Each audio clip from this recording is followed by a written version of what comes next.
Ingon ang Ginoo, look, or sa other translation, behold, I am making everything new. Everything new. The title of this message this morning is called The Eternal State or The Eternal State. Mayugag eternal, kinabuhi nga walay katapusan or walay katapusan. Eternal means walay katapusan.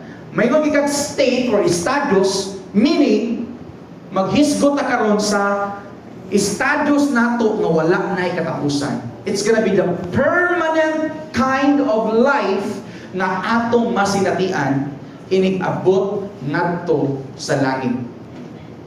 Alright?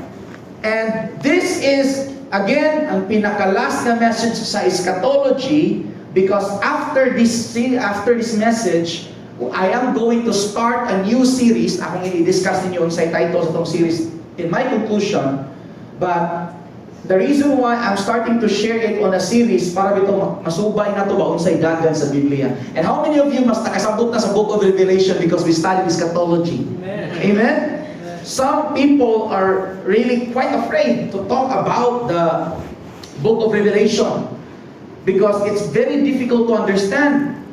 Pero nisaad man ang Ginoo nga kung atong tun-an, atong basahon, naa daw panalangin. Amen.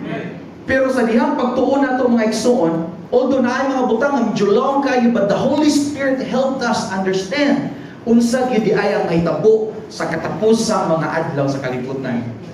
And the good news is we are in that last of the last days. Na nagita sa katapusang mga adlaw. We just don't know kanus amo balik ang Ginoo because God didn't tell us, no, wala ni sulti si Lord when He will come back. But ang usa ra ang gisulti sa Ginoo, prepare because He is coming soon.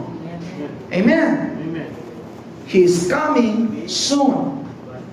Sa dihang si John the Apostle, nagsulat siya sa Revelation chapter 21 o sa chapter 22, this is the last part of the plan of God in the Bible.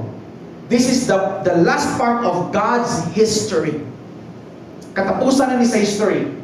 In other words, ang kanilang message karon, we are talking about the moment in history that God is about to erase everything in the past and He's going to create something new. Not something, but everything new. Amen. Amen. And it's very exciting because whenever you talk about new, malipay ka. Amen. Kinsa man yun dali malipay o tagal second hand. Malipay ka. Tanong. Ang wife, kusugin yung pito kay ukay-ukay na ko dahil sa ginita malipay. Pero lahat yun ang branded, na brand new. Amen. Kanya kung gisulog ka ron, brand new. Klaro kayo, mga pinaskuhan ka, sulog na ninyo, no? Mga brand new. No, tingli, no? Amen. But, here's the thing. People would always get excited when there is something new. No? Usay ka na makita tag new face, bagong dagway sa simbahan, we get excited. Amen. When we hear a new sermon, we get excited because something new always makes us excited, makes someone excited. And that's what God prepared for us. He prepares for us something that is new because He's going to make all things new. But when John was writing this, nanani sa katapusan mga igsoon, Revelation 21 and 22, the church has already been raptured. Meaning na-raptured na ta. And while there is a rapture, or while we are in heaven after the rapture, the world is going through the great tribulation. Amen. And during the Great Tribulation, ang katong mga nahibilin, kinsa man na sila Pastor John, katong mga tao na gitawag nila ilang kaugalingon Christian, pero dili di ay o katong mga tao nga wala gyud nituo sa Ginoo. All right? Because here is the promise of God.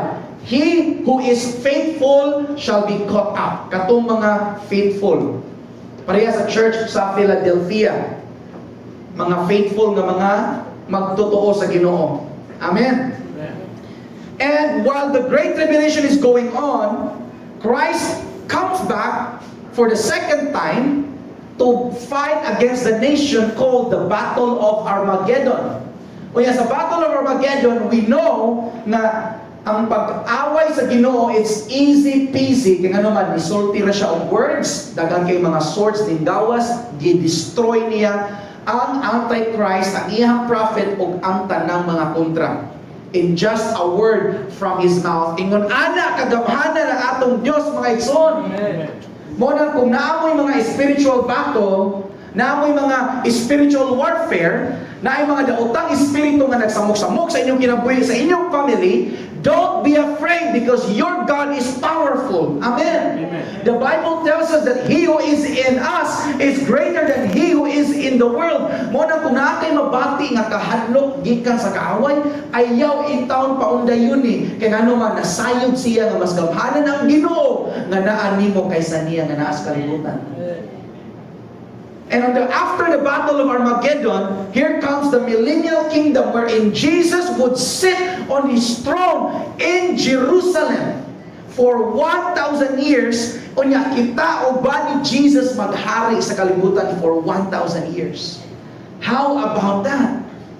You know, whenever I think about a good illustration kung saan ako pag-bargain or pag-bribe ang mga tao sa promise sa Ginoo sa millennial kingdom, is usahay nga niyon ay nakway. For example, do you remember the story of Jacob? Nga si Jacob, nisaad siya ni Laban na trabahoan niya 7 years si Rachel. Kaya naibog siya ni Rachel. Si Jacob walay pakialam, kaya naman, ang 7 years as though it was only a year. As though it was only a week para ni Jacob. Kaya nga naman, nindot kaayo ang akong asawa nun. Amen. So Jacob was working hard, working faithfully for 7 years para maangkon niya ang iyang prize, mao si Rachel. Wala siya pakialam. Kaya kay maroon kay si Laban. Kaya according po silang culture, dapat ang babae na kamaguangan mo ay unang mga asawa. So, gihubog niya si Jacob, gipadog niya si Leah. Mauna to nga si Leah na hinuon ang naunang asawa ni Jacob. Karon, si Jacob, nasuko siya ni Laban, tikasan man ka, ang akong gitrabuhan si Rachel, dili si Leah. Ningon sila ba, di lagi na pwede lagi, kaya ano sa among culture dili, dapat ang maguwang mauna. E ano na lang, tagaan ni kag 7 years na po, kung matrabaho kag 7 years ako na po dihatag mo si Rachel. Si Jacob, ako'y pakialam, bahala 7 years, trabahoon niya lang, kaya gusto na ko si Rachel. The beauty of Rachel was worth the time na servisyohan ni Jacob. And when Jacob was serving Laban in the household, nangatiman siya sa mga hayop, nangatiman siya sa balay, ang other 7 years, mura lagi 1 week, mubo ra kayo para ni Jacob, kaya naman, because his eyes was fixed on Rachel. Amen. Do you know why God wants us to have eternal perspective? Because ang millennial kingdom, 1,000 years, is nothing compared sa posibleng 80-70 years na kinabuhi nato diri mga igsoon. It is nothing compared. That's why it will always be worth it, nindot kaayo nga sakripisyohan nato ang pagpangalagad sa Ginoo for the next 70 years nga naatas kalibutan, kaya ang 1,000 years nga iyang isaad, maghari ta. Uban niya. Amen. And if you want to again refresh your memory unsa kanindot ang millennial kingdom, we have a sermon in our YouTube channel on that. Mabless ka mag-imagine na ingon ani di ay ang dagan sa millennial kingdom. Christ will rule for 1,000 years. And after 1,000 years, there will be the Gog and Magog war. Kaya nga naman si Satan buhian, makig-war sila balik ni Jesus, and heaven will burn them with fire. Even before, no? Advance mag-isip si Lord, even before sila mo attack sa Israel at that time, they are already burned. Because fire from heaven will consume them. And after that, there comes the great white throne judgment. We're all gonna be participating, not speculating, mo spectate ta, meaning mo witness ta sa judgment. Kasi mo ato court, di ba? Naara sa tubangan ang mga gipanghukman, kunya ang nasa liyo kay mga witness or mga audience. We're gonna be the audience of God's justice. Narata makaingon mga igsoon nga grabe gidi ay ka maayo sa Ginoo. Grabe gidi ay ka mapasensyoso sa Ginoo. Grabe gidi ay ka mahigugmaon sa Ginoo. Kaya nga naman, Katong tawhan na kitagaan niya daghan kay chance pero wa gid siya hituo sa Ginoo. Daghan na kay wali ang niagi sa iyang dunggan pero wala gid siya maminaw kay padayon sa Ginoo tandog iya kasing-kasing wala gihapon niya paminawan. Mo nang gihukman siya nga moadtog impierno tungod kay ang Dios na ay hustisya. Amen. And after the great white throne judgment, manghilak kag maayo kay natay mga hinigugma nga nakita nato nga gitambog nato sa impierno. But God promised that He will wipe every tears. Iyang trapuhan ang tanan natong mga luha. He will wipe every tears. And when our tears are wiped, that is when God will create the new heaven and the new earth. Amen. That's when we will start the eternal state. Kaya nga naman, ang kaning gitawag nato og millennial kingdom, it will only last for 1,000 years. 1,000 years ang millennial kingdom. Mura na siya langit because again, we talk about it, it is the foretaste of heaven. Mura kang nitilaw o kung unsay langit. Alright? But it will not yet heaven. Because heaven is far more beautiful. It is far more wonderful. Nindot kayo ang langit, mga igsoon. Kung makakita lang ka, moingon ka na, Lord, ako gusto muli. In fact, ako din medyo ko gusto mo tuo, bitaw ka ng mga testimony nga niadtog langit. Pero naamong gintay tao ba, mailhan bitaw nga, nagkinabuhi yung tinuod, nagtuman gid sa pulo sa Ginoo. And then, people testified na niadto sila langit. And after nila pagkatog langit, di na sila ganan muli. Pero ningon ang Ginoo, you know what? Napakoy purpose nimo. I'm just showing this to you so that you will be my witness. So nibalik sila sa kalibutan and then they share the word of God. They share the word of God. And I'm just thinking, tanang tao na muadto sa makita kung sa kanindot ang langit, di na ganan muli. Amen. And even kita, kung ganahan, kung makaibaw kita, kung masabtan, ginato kung sa kanindot ang langit, maingon ka, Lord, balik na lang karon, ganahan na dyan kumari. Because that's really what heaven looks like. That's heaven. Promised to God. Promised by God to us. Na gusto niya na atong masinatian. Amen? He promised that He will make all things new. And that will be the content of my message today. Maghisgot ta og mga bag-o nga buhaton sa Ginoo during the eternal state. Amen. And that's what really get me excited because this is the last 2 chapters of the book of Revelation, and as a pastor, para nako usap ko ning achievement. Honestly, I think it was on Friday, was John, that we had a discussion with a post-tribulationist. It was funny kay iyang friend, post-tribulationist, no? Mutuo sila ng rapture after kuno sa tribulation. And nag-call friend si Sir Junel, ako, Pastor, paano ko explain to? Ganito, ganyan eh. Kung nga, kita na ba? Kita mo ba? Pagkita na mga igsoon, I gave out the narrative of the book of Revelation, no? Tanang mga verses outside sa book of Revelation, I was able to lay it out, and now probably he's starting to think twice, Isa. Dito, no? Isa. Because the Bible really promised us a rapture. The Bible really promised us heaven. And He promised that He will make all things new. And so the first thing that God will create in the eternal state is what we call, take down notes, the new heaven and the new earth. Mao ni pinakauna nga buhaton sa Ginoo. Magbuhat siya bag-ong langit or kalangitan o bag-ong kalibutan. For what happened to the old heaven and the old earth? No? Basa Revelation 21 verse 1. Then I saw a new heaven and a new earth. For the old heaven and the old earth had disappeared. Nawagtang na. And the sea was also gone. Lawa na rin dagat di ay. Sayang nga eh. Mag-swimming pa ako. Wala na dagat sa new heaven and new earth. But what happened to the old heaven and the old earth? No, 2 Peter 3:12. 2 Peter 3:12. This is what the Bible says.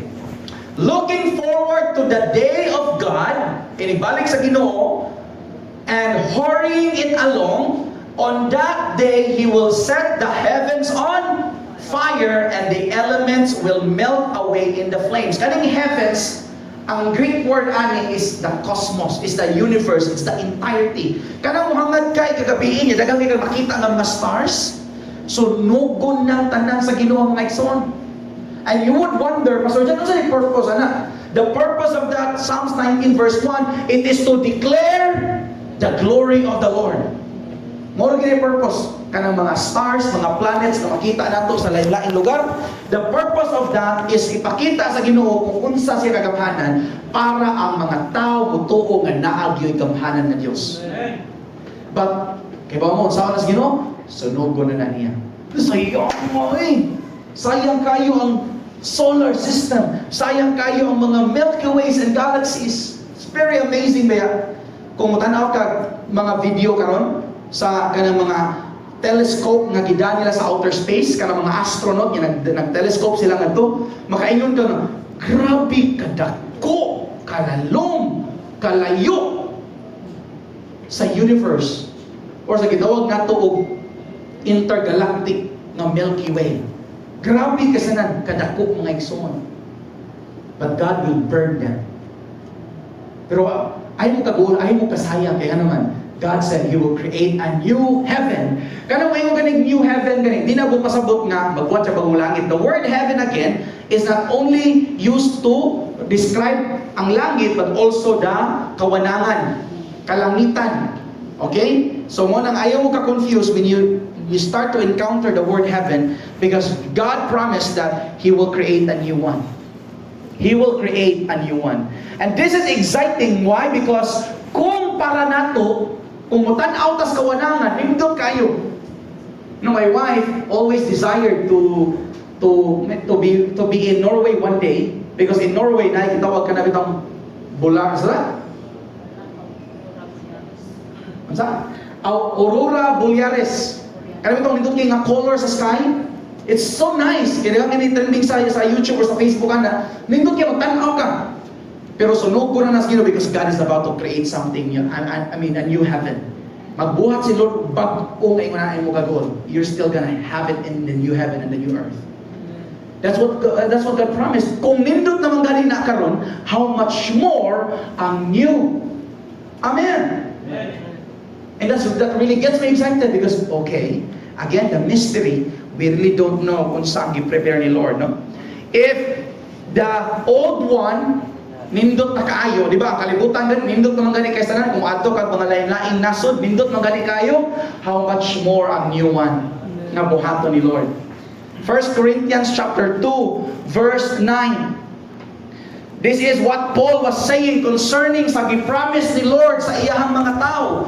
This is what the scriptures mean when they say, no eyes has seen, no ear has heard, and no mind has imagined what God has prepared for those who love Him. Wala pa'y mata nga nakakita, wala pa'y dunggan nga nakadungog, o wala pa'y, sabi na kutan dara, huna-huna or utok nga naka-imagine. So kung imo imagination wild kayo, nindot kayo, wala pa na, hindi na katong nga saan i-prepare ni Lord. Kaya wala pa mong ginagawa na huna. In other words, ang atong mind, dili kayang imagine nun kung saan i-prepare ni Lord. Kung ang atong una-huna maka-imagine og nindot kaayo na kalibutan, wala ra na katunga sa giandam ni Lord. Layo ra kaayo na. Kaya ano man ang ingon sa pulong sa Ginoo, wala pa'y una-huna nga naka-imagine sa iyang giandam nato. Amen! Can you praise God for that?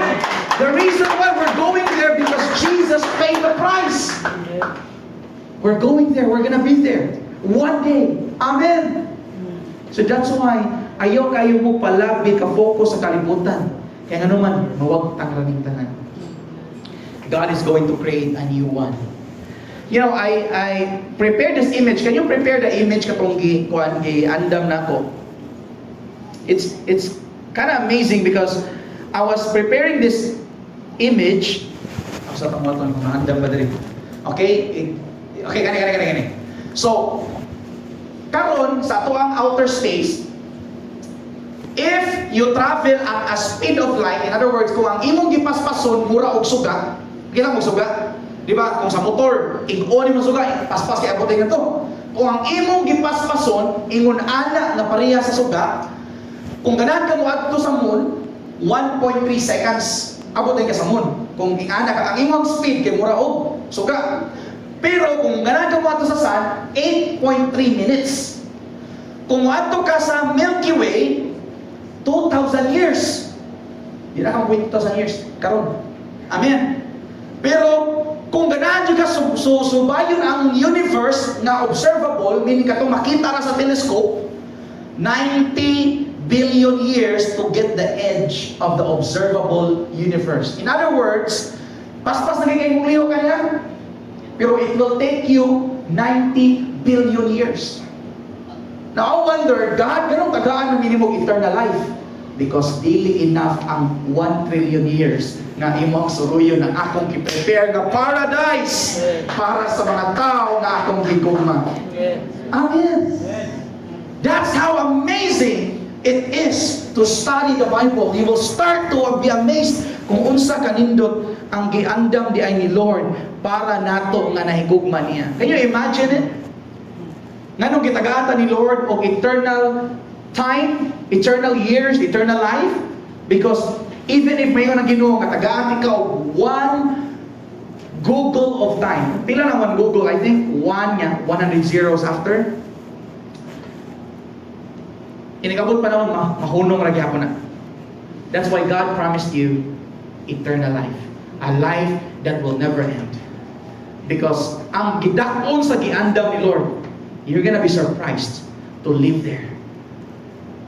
Eternity. Pastor John, naglisuda ito o ano eh? Yes, but the Bible says, He who promised is faithful and true. Amen. O walay imposible sa Ginoo.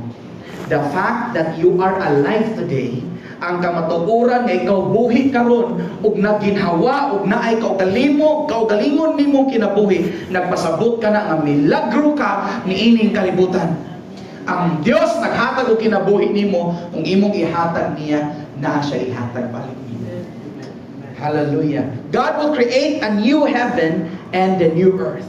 And I wondered as I read Revelation 21 verse 1, if you go back there, wala kaayo explanation kung unsa ang nakita ni John sa new heaven and new earth, except na wala na'y dagat.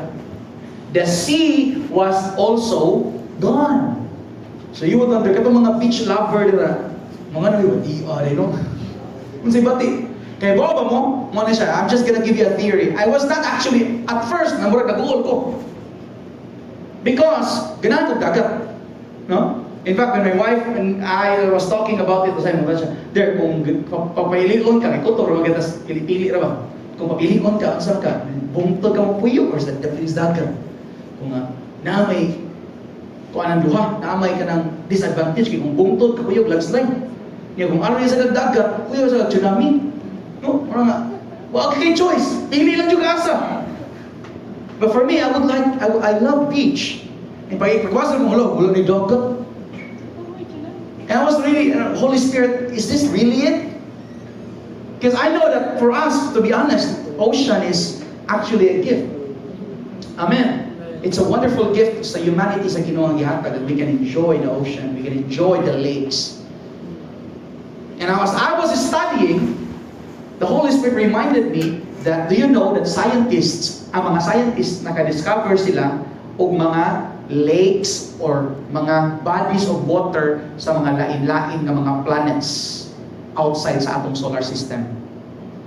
Could it be possible, and I'm just saying, could it be possible as a theory because we don't know, could it be possible nga sa bagong kalibutan, dili na siya water-based, wala na dagat o dili na water-based, but could it be possible sa lain-lain na mga planets nga buhaton sa Ginoo?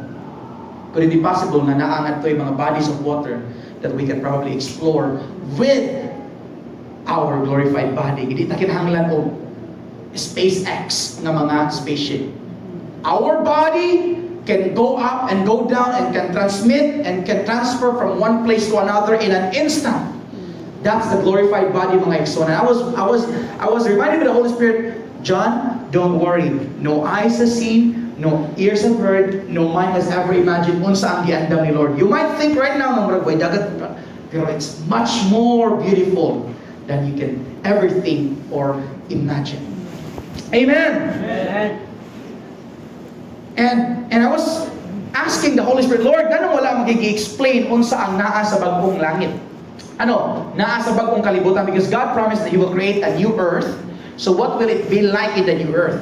Most possibly, maybe the major difference na nakita ni John was that nawagtang na ang water base, because according to science, ang kalibutan na to was 70 to 80% water.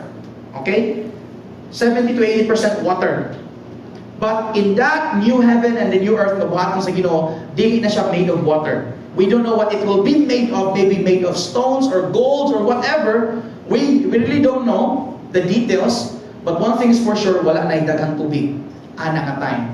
Alright? Wala na daghang tubig. There is still a river, because we read the word river in the Bible, in Revelation. So naagyapon na. And I asked the Holy Spirit, kano wala kay detalye?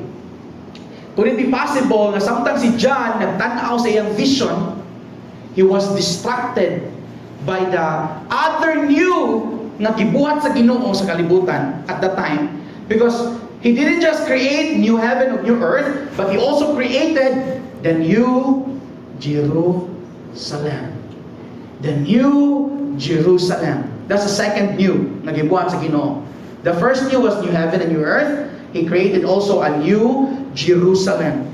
And John was beholding the new Jerusalem, and he's describing the details na ang Messiah, wala na kanya i-describe ang new earth, he focused on describing the new Jerusalem. Verse 2 of Revelation 21, verse 2, and I saw the holy city, the new Jerusalem, coming down from God out of heaven like a bride beautifully dressed for her husband. Beautifully dressed for her husband. I want you to notice na kaning nga Jerusalem, na New Jerusalem, was actually from heaven. Amen? In other words, humanagbuhat daan sa heaven. So, kung sa maning nga heaven na gisgutan ni Pastor John, that heaven was the throne of God. The dwelling place of God, sa pinakataas gyud, kinaman ito og first heaven, second heaven, ug third heaven. Ang third heaven is the throne of God, meaning naangat to ang trono sa Ginoo. Ang second heaven is what we believe like the spiritual realm, kung asa ang mga demonyo gihambong sa Ginoo, and the first heaven is kaning atong universe ug naa ang atong earth. Okay? That's what the scholars are speaking about kung unsa ang langit. But kaning New Jerusalem, gikan siya sa langit, and it is beautifully designed. Nindot kaayo ang design sa New Jerusalem. And it was designed for Jesus, because Jesus was the bridegroom of the bride Jerusalem. And this is what exactly Paul was talking about in Ephesians chapter 5.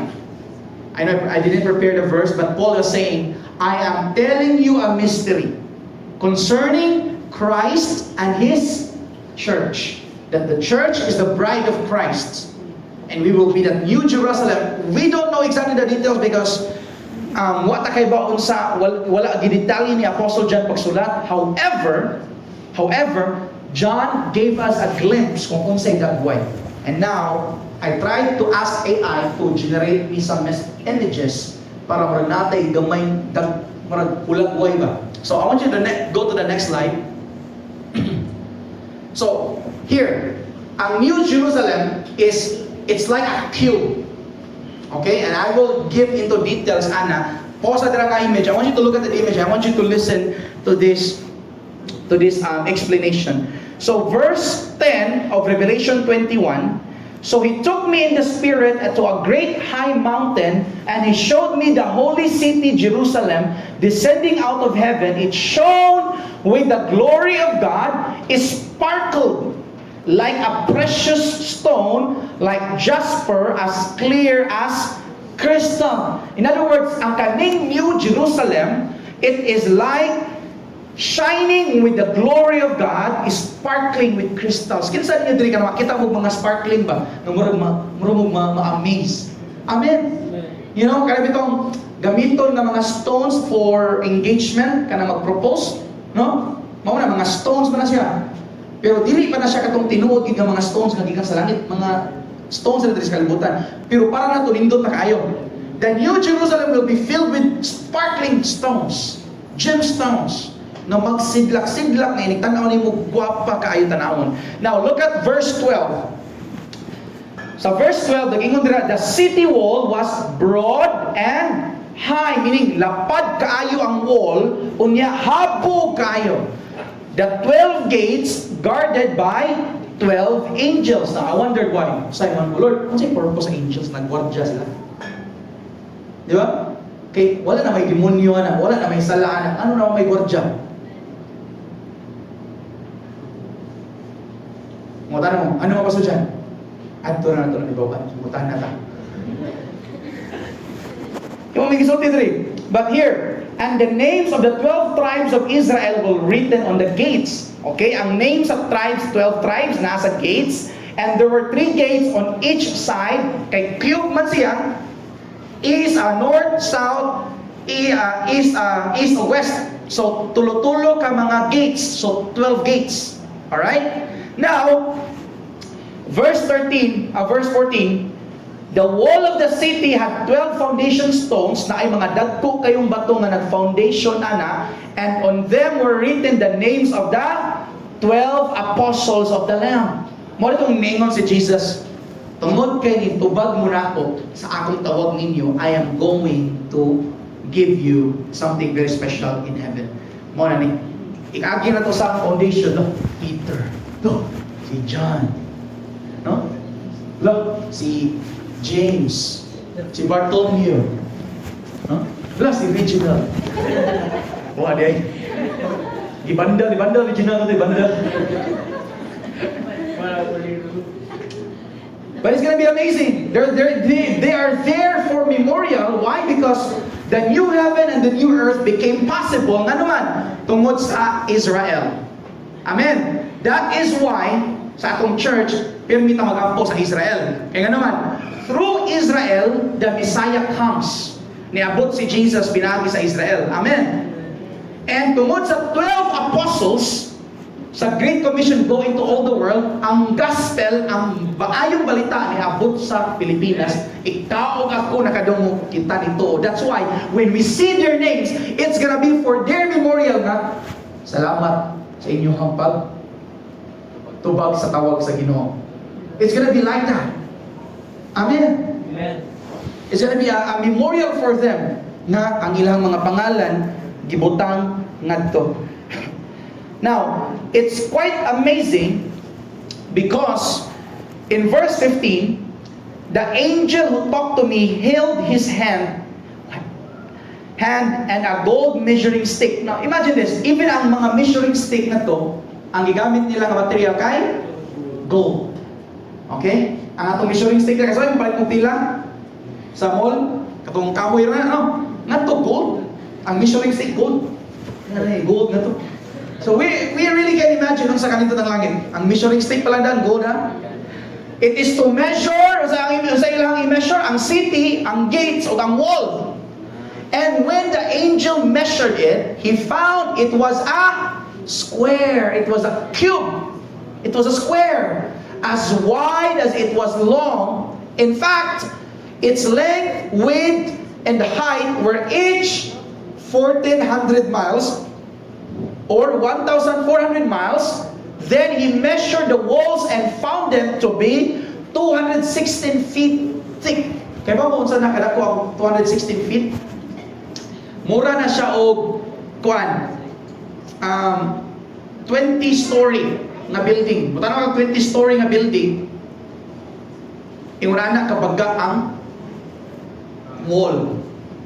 Grabe hagod, lakaw pa man yung layo kayo, usa ka mulabang sa wall. Di na ka mulakaw nga to.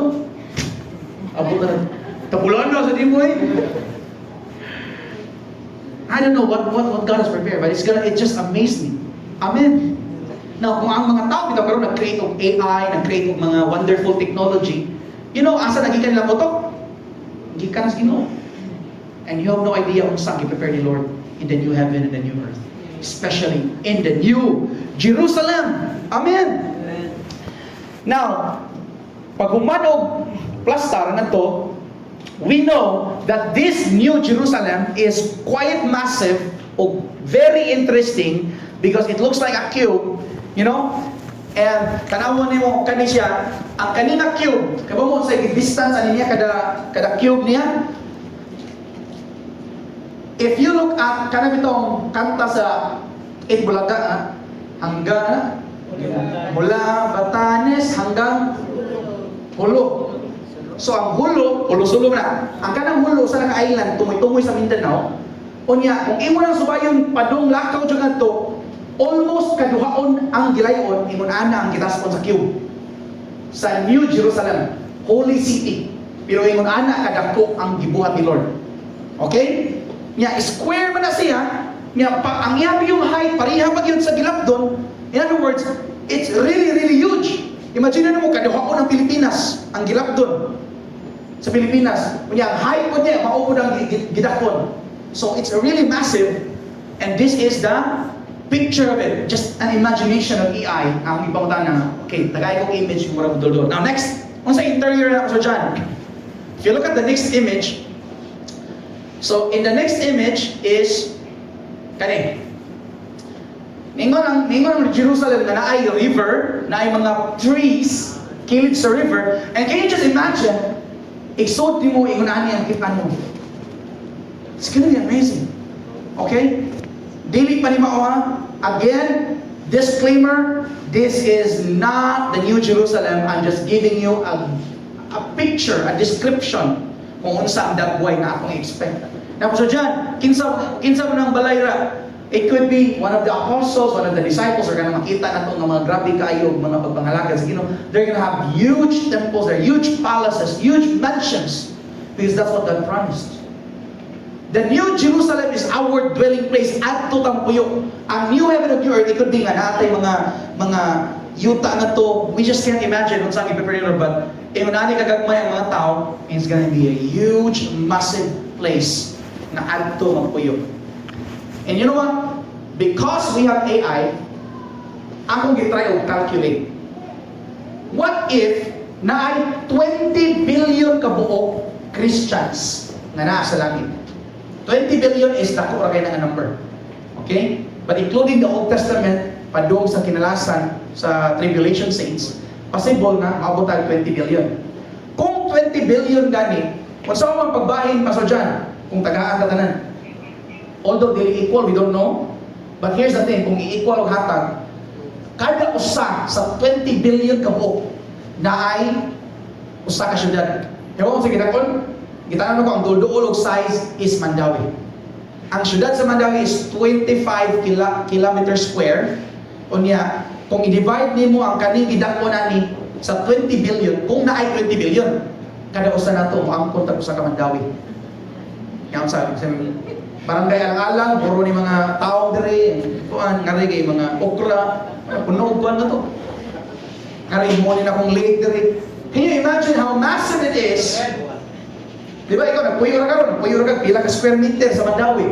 But in the new heaven and new earth, in the new Jerusalem, banabanan pa lang na you could have that kind of space na Mandawi ang imong location. Imagine that. That's how beautiful it is. Some of you are thinking, Lord, hinahanap mo kumoro eh. So, lang, kaya itong, ako i-send ang inyong mga. The New Jerusalem is so wonderful, it's so massive, it's so beautiful. Amen. Amen. And that's why, every sacrifice you make for God, every sacrifice ay mong gibuhat para sa Ginoo, it will be worth it. It will be worth it.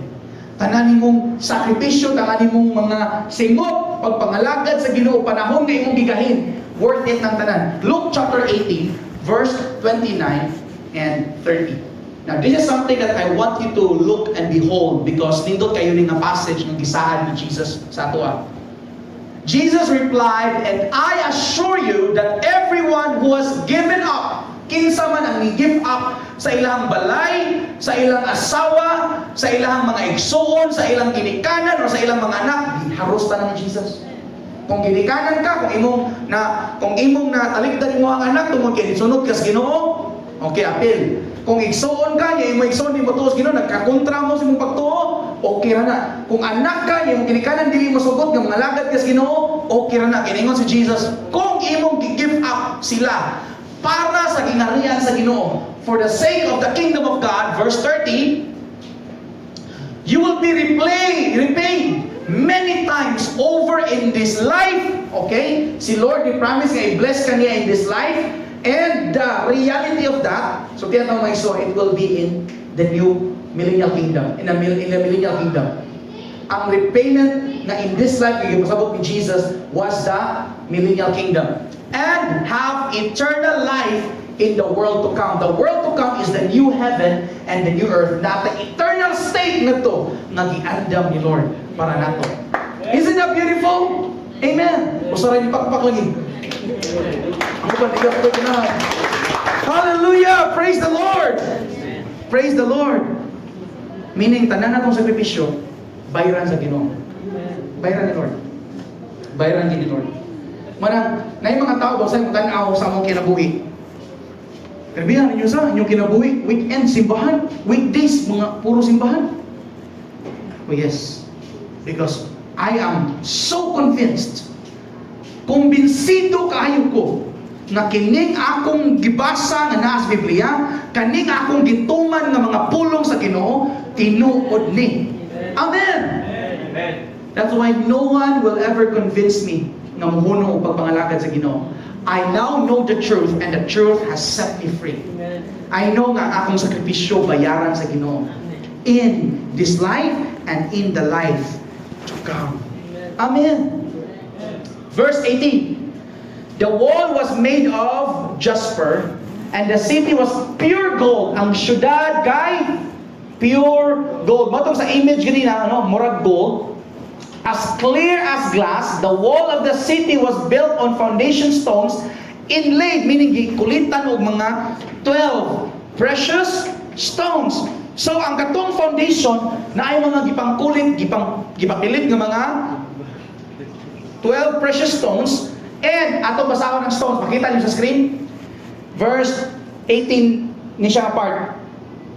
And okay, the 12 precious stones, the first was jasper. The second was sapphire. The third was libo-libo na. Agate na lang. Fourth was emerald. Fifth was onyx. Sixth was carnelian. Seventh is chrysolite. Eighth was beryl. Ninth was topaz. 10th was chrysoprase. 11th was jacinth. And the 12th is amethyst. So dyan, ganun na-discuss mo ka ng mga stones. Because these stones are very beautiful stones. And I'm gonna tell you something very, very amazing. Sige ko balik-balik, no? O word na amazing because na-amaze yung waling-waling.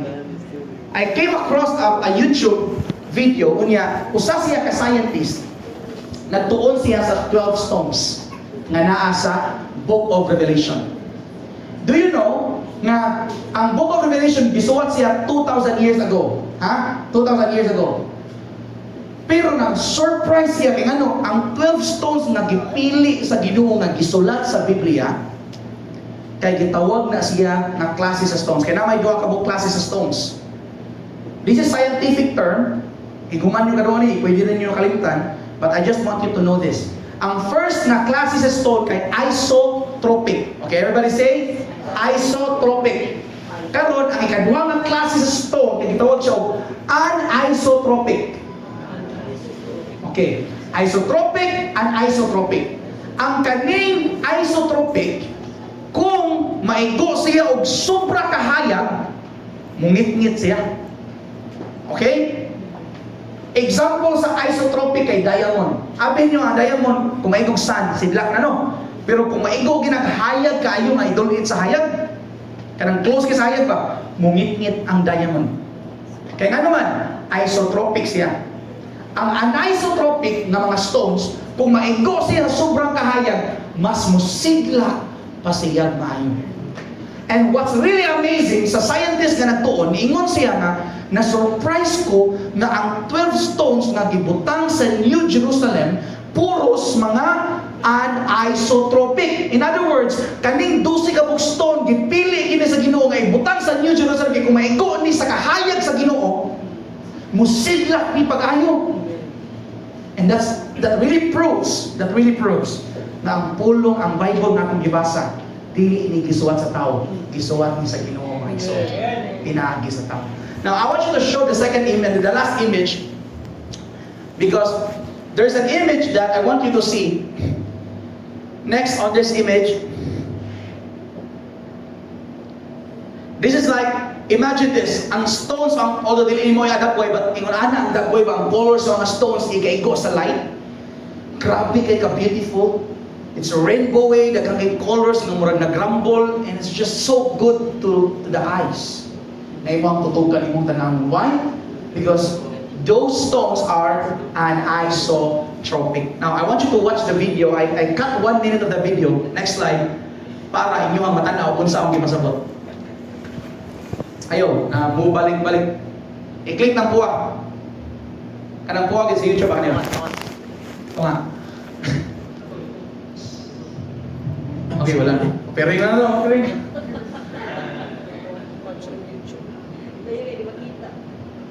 Okay, kana. On verse 19, that's right, verse 19. The first foundation was jasper. Yeah. Kung may glides mo na, mayag siya. The May second glides. sapphire. The third chalcedony. The fourth emerald. The fifth sardonyx. The sixth Onyx. carnelian. The seventh chrysolite. The eighth beryl. The ninth topaz. The tenth chrysoprase, the 11th jacinth, and the 12th amethyst. No gallons, Kani no sila. rubens, no gallons, because they're isotropic. So katong last dito, katong isotropic, katong upat ka buok, mahalon kito nga mga bato karon diri sa kalibutan. Di ba mahal king diamond? Mahal kitong uban nga mga stones, pero wala gi-appeal sa 12 stones. Kaya ano man, kung maigo sila sa light, mungit-ngit sila. This is how wonderful, how beautiful the mind of God nga nagbuhat sa New Jerusalem. This is mind-blowing. Para sa scientist, ingon siya nga, there is no way na 2,000 years ago may bawaan ni John nga nagsuwat ani. Mo nang makaingon kita nga ang pulong sa Ginoo dili sinulat sa tao. God is the one who authored it. He called man to write it. And si Apostle John in this case ang nagsulat ani. So, that's the second one. We talk about the new heaven, the new earth, the new Jerusalem. The third one is the new temple. Ay, saan ay temple na Sir John? Sa New Jerusalem. Now, verse 22. I want you to look at verse 22. Sa Revelation 21, verse 22. I saw no temple in the city. Wala na siya nakita ka temple. Pero anong na new temple? I saw new temple and I saw no temple in the city, for the Lord God Almighty and the Lamb are its temple. And the city has no need of sun or moon, for the glory of God illuminates the city, and the Lamb is its light. Can you imagine? Ang New Jerusalem kay giwall man siya, wala siya cube, stricto kayo. Kunya mo nang walay makasun na sun or moon, kaya naman cube man siya. Pero don't worry, why? Because God's light will be our light in the new city of Jerusalem. However, the reason why I said the new temple, because it's amazing na walay nakita nga temple si John.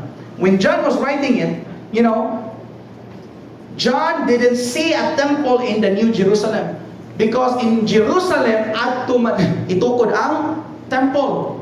But nag-wonder si John, nganong sa New Jerusalem wala na temple? Because God is the new temple.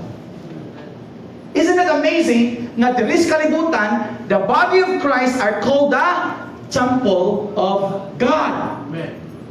We are the temple of God. We are the bride of Christ. We are the New Jerusalem. Inikabot na to, God will be our temple. You see how the Bible connects itself? Because it is the Word of God. Amen. In ancient times, sa mga karaang panahon, ang pinakasikat nila na tourist spot is ang temple. Kung wato ka og Ephesus, daghang kay mga temple, silang Artemis nga to, silang Zeus, silang Diana. Kung wato ka Greece, naapod nga to, mga lain-laing temple. Kung wato ka lain-laing lugar sa una, ang pinakanindot nga bisitahon sa mga turista ang temple. And temple was really a big thing sa kalimutan. In fact, atong biyahe mig mga panato mig India, no, I was brought by my company ato ko sa India. Ang among gipang visit na to ang katong mga temple nila nga mga old kayo. Because temple represents the beauty of the city. And in the city of the New Jerusalem, the only temple that we will see there is God Himself. He is our temple. He will be the new temple. And that's why Jesus said, ningon si Jesus, John 16, ningon si Jesus, on that day, you will ask the Father anything in my name, and He will give it to you. Kaya po nga, ang pangalan ni Jesus ibutang sa itong agtang, ang bagong pangalan ni Jesus ibutang sa itong agtang, anak, na to sa langit. Munang ilikadto na to sa trono sa Amahan. Father, ganahan ko magtukod og dako kayo nga building. Ihatag na sa Ginoo nimo. In Jesus' name. Ngara may tabo mo, whatever you ask in my name, my Father will give it to you. That is a placement in the eternal state. Adto na mahitabo mga igsoon. Muna ko sa'yo, mga ayun kasi Ginoo tayo, aeroplano karon. Hindi ka tagaan sa Ginoo. O mga pakinganan. No? But on that time, sa New Jerusalem, sa new heaven and new earth, sa eternal state, whatever you ask in Jesus' name, the Father will give it to you because we are the children of God. And we can build our own cities, we can build our own beautiful mansions, and we can ask the Father anything, and He will give it to us. It's amazing. Amen. Beautiful. Beautiful. Now, listen to this. Ang langit usahay, we've been talking about the new heaven, the new earth, the new Jerusalem. They're so beautiful. Nindot kayo mo sa dyan. But do you know, let me tell you this. Heaven is not about what's there, but it's about who's there. Usahay, ma-focus ta sa unsay naa nga to. Makalimot ta kung kinsay naagid nga to. But let me just tell you a good news. Heaven is not about what's there, unsay naa sa langit, nindot kayo. No, it's not about it. Heaven is all about who is there. And who is there is our God the Father, God the Son, and God the Holy Spirit. And we will see them face to face. They will be our temple. Amen! They will be our refuge. And ato ta magsimba niya, aron himayawon siya. The last but not the least is that not only that God will create new heaven and new earth, not only will He create the new Jerusalem, not only will He be our new temple, but also we will have our new kind of living. New living. Lahat na itong ginabuhi na ito. Ay sa, yes, lahi na ang klase sa kinabuhi na atong dadon nanto sa langit. Do you know what? Why? Because wala na isala nanto nga igsoon. Amen. There is no sin, no more pain, no more shame, no more sickness. Everything will be perfect. Sa langit, ang kanang praise na nobody's perfect, dili na ma-exist. Kung masayot na nga to, ala, uyaw na. Yung mutanaw ang mga tao ni mo, anong sa'yo pagka? Yung mayroon ka nga, nobody's perfect. Oops, against the word of God yan. Kaya naman, everything's gonna be perfect. Amen. The new living is that we will live in a new heaven, new earth, in New Jerusalem. And here's the thing, perfecto na, and we might be traveling anywhere, wherever we want. Pwede ta mula, bisan asa, na lugar, in the new heaven and the new earth. Amen! Do you know, dapat na-excited mo rin nga pulong or nga message because according to the kanang gitawag na to, according to statistics, only around 10 to 15% ang maghisgotan. Sa tanang mga Christians nga mga pastors, nga simbahan, only 10 to 15% ang maghisgot sa detalya ni. Now, how many of you nakadungog ng money? Na klase sa detalye? Because this is not talked about always. But karon nakadungog mo, and this will excite you to look forward that one day I will be there in heaven. Amen. It will motivate you, it will inspire you, and even it will change you ng mga lagad sa Ginoo. Sa new heaven and sa new earth, we will enjoy banquets and different kind of fruits. Okay? We're gonna have banquets. No? Magpuli-puli tangan to. Usahay, ini-invite mo. Stay po, mag-aot na mo. Napakaon na sa ko.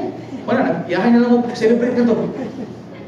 Way mo atin, kaya naman, namay puro banquet. Ano, sabot-sabot, it will still be a community, it will still be fellowship, it will still be friendship. And speaking about friendship, in heaven, there is no marriage. Meaning, kani akong wife, nagwapa kayo? Di na ako asawa. Sister niya ako. Mana sis? Ay, wala ka. There is no marriage in heaven. Alright? Luke chapter 20 verse 35. Mana makaingon mo nga, till death do us part. Yeah. Ngadto sa langit, no, dili na mo kan. Jesus replied, marriage is for people here on earth, the old earth. Ang kani yun, para na diri. Mana mo ako maminyo, pag minyo na mo, wala na sa langit. Okay, verse 35. But, mo to si Charlie Green, dali yun. Reggie Wills Jamaica, last year, okay? But in the age to come, those worthy of being raised from the dead will neither marry nor be given in marriage. So, wala na yung mamadlaw ni mo. Ayun ang kira sa lupa. Wala. Ikaw na yung magbuot siya magkinubuhay. No? Wala na yung magsigyaw-yaw ni mo. Bang! Wala na yung wala na mo labi, wala na mo limpyoy, wala na mo. Wala na sa langit mga igsoon. Away na i-enjoy na. Amen. Mga bana. Amen. I-enjoy na nato. Kaya ano, wala na sa langit. Narino na. Manang kung awayon kasi mga asawa or awayon kasi mga bana, maingon na kasi no, Lord, diri ra gini. Nato, wala na gini. Manaay na gini kasuko. Amen. Excuse me. You know, Revelation 22 verse 4, this is what's amazing. Revelation 22 verse 4, and they will see, talking about the people of God, kita nga mga naipagtuo sa Ginoo, we will see God, His face, and His name will be written on our foreheads. Ako nagisulti kanina. And there will be no night there, no need for lamps or sun, for the Lord God will shine on them, and they will reign forever and ever. Woo! Forever and ever. Ang tinuod nga forever, mga igsoon, naa sa langit. The Bible says that we will see God face to face. Now, you know what? I'm so excited because every single day, I pray, I worship to a God that I do not see. But one day, He promised me that I will see Him face to face. We don't know unsa ang dagway sa Ginoo, but I'm just excited. Na Lord, ingon ani gini ka kanindot. I wish sa praise and worship magkapag-ambak kong pagayo. I wish sa mag-worship na ako nimo nag-isa ko sa mong gamot because ingon ani gidi ay kakanindot Lord God. Mao nang igabot diri na uban ba mga bago usahay. Ngano mag-isa na sila gamot, ngano manghilak man uban. Why? Because we have a relationship with God. Amen. Not a relationship with God. And because God is so good to us, and God is so glorious and so holy according to the Bible, even though wala na to makita, we respond to that by raising our hands. We respond to the joy by clapping our hands. Amen. And we jump out of joy because He is so good and is worthy of all the praise. Amen. Hallelujah. Praise the Lord. We will serve Christ and reign with God forevermore. Forevermore. Wala na yung mga kanta ng forevermore. That's Christian song sana, mga nice song ng forevermore. It's so good to really sing that song because that will be the reality of heaven. The eternal state, meaning eternal state. Wala na yung time na to. Di na kamay mo, busy kay Koy. Di na kamay mo na, kaya naman. You have all the time in the world. Amen. You will have all the time. That's the beauty of the eternal state. Mo nang pasalamat mo sa Ginoo nga nakailam mo niya. Kaya mo ano? Pagkangadlang daan na nakailam mo niya, nakamata mo sa kamaturan, that really shows na gipili gyud mo sa Ginoo. Ing na imong tama i-remind, gipili jud ka sa Ginoo. Ebo ang ano? Ingon ni siya, imagine this. Pila man ninyo diri nga naamoy mga igsuon na wala ginito sa Ginoo, mga igagaw, mga paryente, mga igala nga wala gid mo sa Ginoo. Pero ngano ikaw ron gid ang naa diri ka. Kapila nimo giimbita, kapila nimo gi-share ang verse, gipakita og mga videos, di gid sila motuo. Kaya ano man, ikaw ang gipili sa Ginoo. Now, napasabot ba na nga ato sila pasagdan? No, padayon gihapon tag-invite nila. Padayon gihapon tag-ampo nila. Padayon gihapon tag-tawag nila na mapaduol sa Ginoo kay mo na itong trabaho. Dili ta gusto makita rin mo ato, gusto na dadon sila. Amen? And you know what? I carry that pain every single time mag-pray ko. Kaya naman, kung i-pray ako mga papa na magkailagin sila sa Ginoo, ako mga igsuon na makailagin sila sa Ginoo. I pray for them. I'm grateful na gitawag ako sa Ginoo, ako mabuwag sa Christian Mars in Denver. Nakailan namin sa Ginoo, but there's still so much more mga tao nga wala pa kaila sa Ginoo. Amen. But kamo nga nakailan na daan, pasalamatin tao ng Ginoo. Wala kung simba tayo ng Domingo, simba nga, nagpakita nga pinili ka sa Diyos. Amen. Excited ka tungkol kay gipili ka sa Ginoo nga iyang patilawon og langit ngadto. Iyang gipili nga maluwas. Amen. Ang atong kaluwasan dili na atong kaubuton ni sa Ginoo. That's what God tell us in His Word. He chose us. We don't choose Him. Okay? Last two verse and then we'll close. Revelation 22 verse 12 to 13. And these are the words of Jesus. Look, I am coming soon, bringing my reward with me to repay, para bayaran ang tanang tao according sa ilang mga binuhatan. Muna nga kita nga nangalagad sa Ginoo, mga leaders, mga volunteers. I'm telling you, ang tanan ninyong gibuhat para sa Ginoo, bayaran na niya. Ayaw mo kaguol na makalimtan mo pasalamat, ayaw mo kaguol kung wala mo yung allowance diri, ayaw mo kabalaga ka i-repay ni Lord tanan ninyong binuhatan. Amen? Usay mag-uol mi ano na ako'y I'm just gonna share this para na lang mo idea. Some of my pastor friends would say to me nga, Pastor, dapat dawat kag kuan kanang honorarium of the church kay imo man ang right as a pastor. And when I read the Bible, no, na may mga apostles nga wala ginidawat. Like for example, si Apostle Paul, ni decline siya di sa kumudawat kay ano, gusto na ko nga ako maningkamot sa ako ang kauling pagkaon. And I've been a pastor, I'm working a job, and may mga sila nga, pwede rin ka mudawat, lagi imo na right. And I said no. Kay gusto na ko na bayaran ko ni Lord tanan ako. Kaya iyang gisaan nga. Kaya mo, what's amazing is because if God promised na mo reward siya, mo reward din na siya. Amen. Amen? The question is, kung saan ang klase sa reward, Pastor John? That will be part of our series. Part of a sermon sa next series na itong naisigutan. Verse 13, ingon si Jesus, I am the Alpha and the Omega, the first and the last, the beginning and the end. Kaya ba mo makasalig ta sa Ginoong Hesus? Tungod kay siya ang sinugdanan, siya po ng katapusan. In other words, nakumplito na niya tanan. He knows everything that will happen. Mo nang sa imong kada adlaw nga buluhaton, Lord, kay bao naman kaon sa may tabuog giyahi ang ako ang mga tiil na makasubay ko sa imong kabubuton. Amen. Lord, kay ba na magkaunsay may tabo karong adlaw giyahi ang akong nahuna nga ako makadesisyon uyon sa imong kabuguton. That's the beauty of it.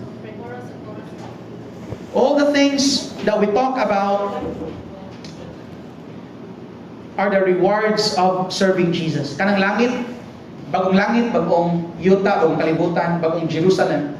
These are all rewards of our Lord Jesus para natin. Amen? If any of you don't have that confidence, na kumpiyansa ba, na muadto gid og langit, kaya mo unsaray pamaagya na, inyong klaruhon inyong relasyon sa Ginoo. Because, again, heaven is about relationship. It's not about religion. It's really all about relationship. Naadyo kay relationship sa Ginoo. Serve Him faithfully. Pag matinud-anon sa pagpangalagad niya, bahalag luya, bahalag kapoy, bahalag discouraging, padayon lang yun igsoon. Kaya mo ano, hapit na siyang mubalik. Verse 12, ningon siya, look, I am coming soon. Soon, He is coming soon.